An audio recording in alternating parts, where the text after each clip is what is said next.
Hi, I'm Lindsay from Fluent TOEFL. Today we're going to go over Speaking Task 1. We're going to learn tips and strategies for Task 1 of the Speaking TOEFL IBT. I will give you 3 example questions and 3 example answers. And if you haven't subscribed already, please subscribe so you don't miss a new video. In Task 1 of the speaking, you have 15 seconds to prepare and 45 seconds to speak. Task 1 is an independent task. This means you do not have to read a text and/or listen to a lecture to answer the question. The question will be related to your opinion or preference. And Task 1, out of the 4 tasks on the speaking section, is the only independent task. So Task 2, 3, and 4 are all called integrated tasks. You have to read and/or listen in order to answer those questions. Here are some tips for Task 1. Keep a steady pace by speaking with your hands. I don't think you can really see in the little circle, but I'm always speaking with my hands.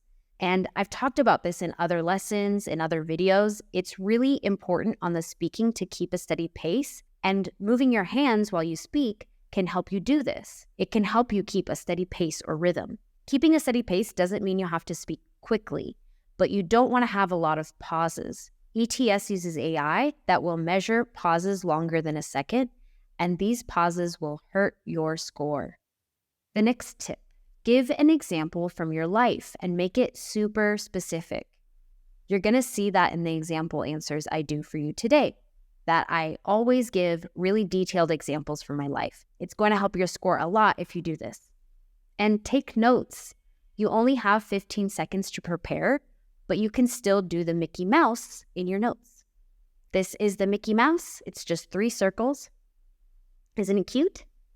And you can do something like this. You can write your main answer in the big circle, and then a reason and an example in the 2 smaller circles. And you don't have to write a full sentence. Just write a few words that will help you remember that main answer, that reason, and that example. There are usually these 3 question types on Task 1. Agree or disagree, choosing between 2 opposing sides about your preference, and a hypothetical situation. And we will go through all 3 today. I will show you examples, and in the pinned comments, there is a link to a list of questions for Task 1, and it has agree or disagree, preference, and hypothetical situation questions. So please click on that and use that so you can practice Task 1. Okay, let's practice. I'm going to answer 3 questions for Task 1, and then we will review the answers after you listen to me speak for 45 seconds. Do you agree or disagree with the following statement? Parents make the best teachers.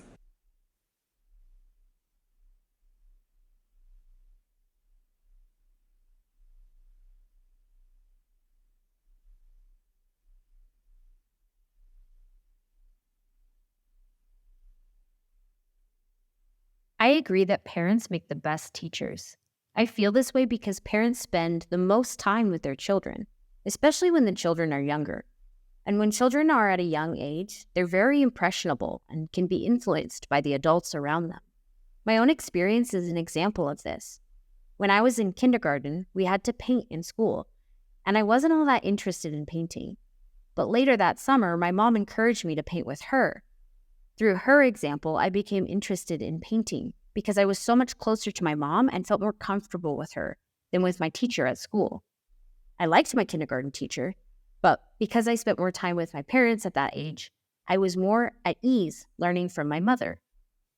Let's go over my answer now. This is the transcript of my answer. In my notes, in the big circle, I wrote A for agree, just the letter A. And in one small circle, I wrote the word time because I wanted to talk about how parents usually spend more time with their young kids than teachers. And in the other small circle, I wrote painting because I wanted to give the example of painting with my mom as opposed to painting in kindergarten with my teacher.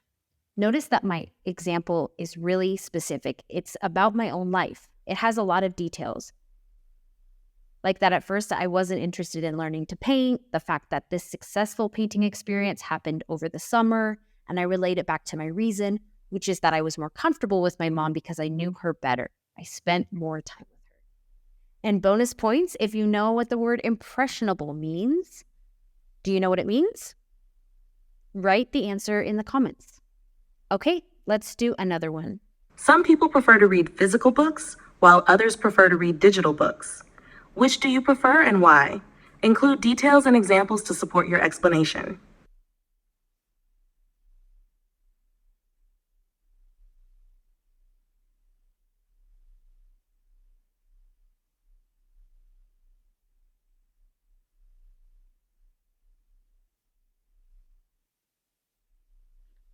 I have a strong preference for physical books over digital books. The main reason is that I work online all day, and so when I want to relax at the end of the day, I don't want to continue to look at a screen. Even the Kindles with the backlight that are supposed to be easier on your eyes, they still hurt my eyes. And I feel like I can't unwind with a digital reader like I can with a paperback or a hardback. I just recently bought a physical book, a novel from my favorite author, as opposed to the ebook version, even though the physical book was more expensive and I had to wait a few weeks for shipping. I splurged on a hardback. I think it's worth it. I'm excited to read this book after a long day of working. Okay, let's review my answer again. The first thing you say should be the answer to the question, and it needs to be clear. It needs to be very clear. My answer to the question is I have a strong preference for physical books. There's no doubt what my preference is in the first sentence. And your answer to the question should use some of the same words or synonyms from the question. So I said physical books. I could have also said paperbacks and hardbacks in the first sentence of my answer. And again, I did use a specific example. I said, just the other day, I bought a physical book, even though I had to wait for the shipping and spend a little more money. I felt like it was worth it because I really prefer physical books. And lots of bonus points if you know this word, splurge. It's somewhat informal, so don't add it to your essay you're writing for history class, but it is common slang, so you can use it in speaking both on the TOEFL and in real life. Do you know what it means? Make a guess in the comments. Okay, one more. Imagine the company where you work proposed a rule forbidding employees from using personal cell phones during working hours. Do you think this is a good idea? Why or why not? Use specific reasons and examples to support your answer.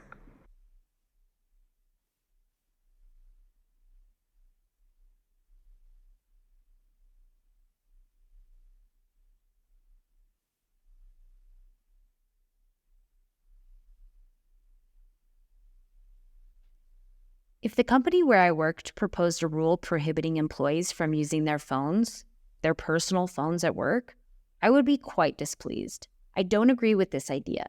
I feel this way because I think that happy employees who are content, work harder and more efficiently, and forbidding the use of cell phones would just create discontent among employees. Something like this happened to a friend of mine. My friend's company had strict rules around the use of cell phones at work, and my friend actually quit. He quit because he was frustrated with the restrictions, which in the end was a loss for the company and an inconvenience for his colleagues. If the company hadn't insisted on having inflexible rules like they did, my friend would not have quit. Okay, let's go over my answer. This is the hypothetical question. A hypothetical is when you're talking about an imaginary situation, like imagine a company did this, or what would you do if you won the lottery, or what would you say to Taylor Swift if you met her? So with hypotheticals, you want to use the word if to show that you can use a high level of grammar. This grammar structure with if and would is called the second conditional. I could do a whole video, a whole lesson on hypotheticals and second conditional and how to use it in writing and speaking. Let me know if that's something you'd want to see. And my example is still somewhat personal. I mentioned a friend, but with a hypothetical, you don't have to always be personal. You could also do a hypothetical example as long as it's still very specific. You could say something like, for example, imagine that the company imposed this rule and lost a big majority of their employees because of the employees being unhappy with the new rules. That would be a hypothetical example. Thank you so much for watching. Please subscribe so you don't miss any new videos. I've got a lot coming for you. And let me know what you want to see and learn about in the next video.